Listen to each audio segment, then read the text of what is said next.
जिल्ह्यातले आम्ही आदिवासी काँग्रेस आणि काँग्रेस आम्ही सुनील भाऊसाच्या नेतृत्वात परिषद भाऊ असतील, गजू भाऊ असतील, आनंद भाऊ असतील आणि सर्व आदिवासी काँग्रेसचे पदाधिकारी असतील, आम्ही शिंदखेडा तहसील कार्यालयावर आमच्या 5 ते 7 मागण्या होत्या.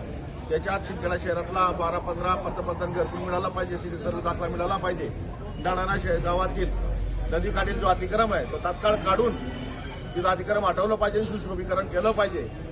त्यानंतर शबरी आयुक्त आयोगाचे जे 24 आणि 25चे ज्याचे शबरी घरकुल शबरी किराणाचे असतील, महिला शबरीकरणचे असतील, लघु उद्योगाचे असतील, ते प्रकरण तात्काळ मिळावं असे 5 ते 6 मुद्द्यावर आम्ही सन्मान्य तहसीलदार साहेबांना निवेदन दिलं आणि निवेदनात स्पष्ट लिहिलेलं आहे. आम्ही आमच्या या 15 दिवसात जर हे प्रकरणं पास झाली नाही, आमच्या समस्या सुटल्या नाही, तर काँग्रेस आणि आदिवासी काँग्रेस जिल्हा अधिकारी कार्यालयासमोर तीव्र आंदोलन केल्याशिवाय राहणार नाही.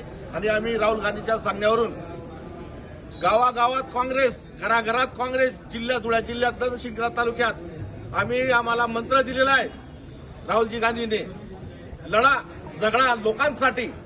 म्हणून आम्ही घरपर्यंत काँग्रेस पोहोचवणार.